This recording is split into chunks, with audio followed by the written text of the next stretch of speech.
recent years, there's been a lot of medical attention on cord blood drawn from the umbilical cord after a baby is born. The process of saving and storing that cord blood is expensive, and the majority of parents will never use it for their children.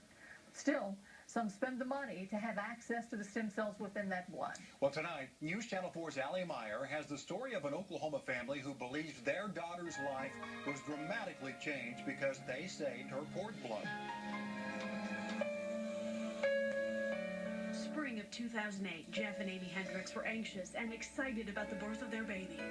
4 months into the pregnancy, a routine ultrasound. It was devastating, so we weren't going to be given a healthy baby. Fetal hydrocephalus, the baby's spinal fluid, was accumulating inside the skull.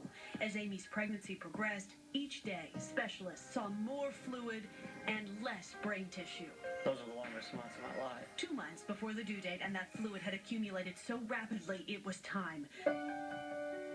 August 26, 2008, Parker Elizabeth was born. They saved her cord blood. I thought there's some great promise with this infusion, and if I didn't collect my daughter's stem cells and do the same thing, I would never forgive myself. Parker's head was the size of a toddler's, an indication of brain tissue damage inside. And we had to kind of prepare for the worst, hope for the best. Maternal fetal specialist Dr. Charles Mirabile guided the Hendrickses through their pregnancy and delivery. Everything around it is compressed. So when you decompress the system, you don't know what you're now going to see. Doctors put a shunt in Parker's skull to drain the fluid. Slowly, her head got smaller, and they waited to see how much of the brain would be left. They looked at her scans, and they looked at the brain matter that she had left, and they said she will never develop past infancy. The specialists at the Cord Blood Registry told the Hendrickses about an experimental treatment at Duke University Children's Hospital. Doctors were infusing cord blood stem cells into children with cerebral palsy. And so they went. The Hendrickses packed up their 1-month-old infant and a suitcase full of hope. Through a simple IV, doctors put Parker's umbilical blood back into her body.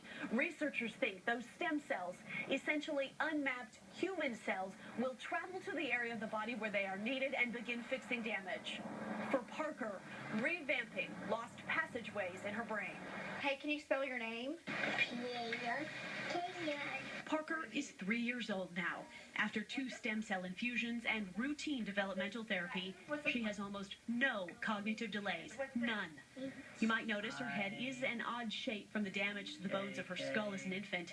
Inside, though, she is sharp as a tack. Keep in mind, 1/3 of her brain is essentially gone. We believe that stem cells helped remap her brain. I see Parker every 3 to 6 months. Neurologist Dr. Mario Coleman treats Parker for seizures. Just seeing the progress that she's made from when I first started seeing her at 14 months to now at over 2 years, I mean, it's been very encouraging. Doctors are careful to draw any medical conclusions about Parker's stem cell treatment. There is no proven connection. All the evidence right now is anecdotal. And yet, faced with this devastating diagnosis, the Hendrickses played the odds. And as far as they can see, they won. Allie Meyer, News Channel 4 HD. Sure did. Despite stories like the Parkers, though, right now, the American College of Obstetrics and Gynecology does not have an official position on cord blood banking.